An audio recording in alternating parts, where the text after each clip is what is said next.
ಅದೇ ಶಿಕ್ಷಣಕ್ಕೆ ಕೆಲವು ಏನೋ ಪಬ್ಲಿಕ್ ಸ್ಕೂಲು ಅದು ಇದು ಮಾಡಿ ಒಂದು ಗಿಮಿಕ್ ಮಾಡ್ತಾಯಿದ್ದಾರೆ, ನಾವು ಒಳ್ಳೆ ಕೆಲಸ ಮಾಡ್ತಾ ಇದ್ದೀವಿ ಅಂತೇಳಿ.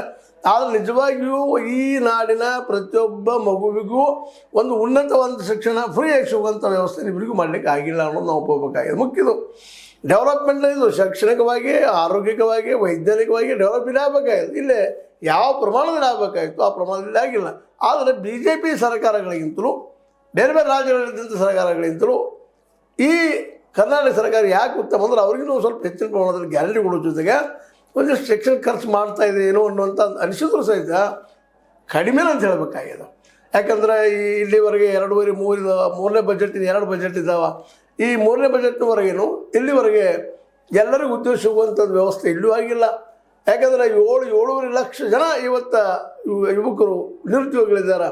ಇರುವ ಒಂದು 2.5 ಲಕ್ಷ ಜನಕ್ಕೆ ಉದ್ಯೋಗ ಕೊಡಲಿಕ್ಕೆ ಆಗ್ತಾಯಿಲ್ಲ. ಇಲ್ಲಿವರೆಗೆ ಕೊಡ್ತೀವಿ ಮುಂದೆ ಹಾಕೋದು ಹೊರಟಿದ್ದಾರೆ. ಇದೇನು ತೋರಿಸೋದಂದ್ರೆ ಇದು ಈ ಸರ್ಕಾರದ ಸೋಲು ಅಂತ ಅನ್ನೋದು ಎಲ್ಲ ಮಾತಿಲ್ಲ. ಅದಕ್ಕಾಗಿ ಅದನ್ನು ಒತ್ತು ಕೊಟ್ಟು ಹೇಳೋದ ಪ್ರಸಂಗ ಇವತ್ತು ಬಂದಂಥದ್ದು. ಇವತ್ತು ಸರ್ಕಾರ ನಿಜವಾಗಿಯೂ ಅಭಿವೃದ್ಧಿಯನ್ನು ಈ ದಿಶೆಯಲ್ಲಿ ಮಾಡಬೇಕಾಗಿತ್ತು, ಮಾಡಲಿಲ್ಲ.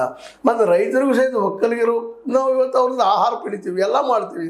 ಇವತ್ತು ನಾವು ಏನಾದರೂ ಕರ್ನಾಟಕ ರಾಜ್ಯ ಆಗಲಿ ಈ ದೇಶ ಆಗಲಿ ಉಳಿದಿದ್ರೆ ಈ ರೈತರ ದುಡಿಮೆಯಿಂದ ಅನ್ನೋದ್ರಲ್ಲಿ 2 ಮಾತು ಇಲ್ಲ. ಆದರೆ ರೈತರು ನಾವು ಏನು ಕೊಡ್ತಾ ಇದ್ದೀವಿ, ಇಲ್ಲಿ ಏನು ಕೊಟ್ಟರು, ಯಾವ ಪ್ರಮಾಣದಲ್ಲಿ ಕೊಟ್ಟರು, ಅವ್ರಿಗೆ ಅಟ್ಲೀಸ್ಟ್ ಮಾರ್ಕೆಟ್ ರೇಟ್ ಕೊಟ್ಟರು. ಮಾರ್ಕೆಟ್ ಬೆಲೆ ಬೆಂಬಲ ಬೆಲೆ ಸಹಿತ ಅದು ಕಾನೂನು ಮಾಡ್ಲಿಕ್ಕೆ ತಯಾರಿಲ್ಲ. ಯಾಕೆ ಕರ್ನಾಟಕ ಮಾಡಬಾರ್ದ, ಮಾಡ್ಲಿಕ್ಕೆ ಸಾಧ್ಯ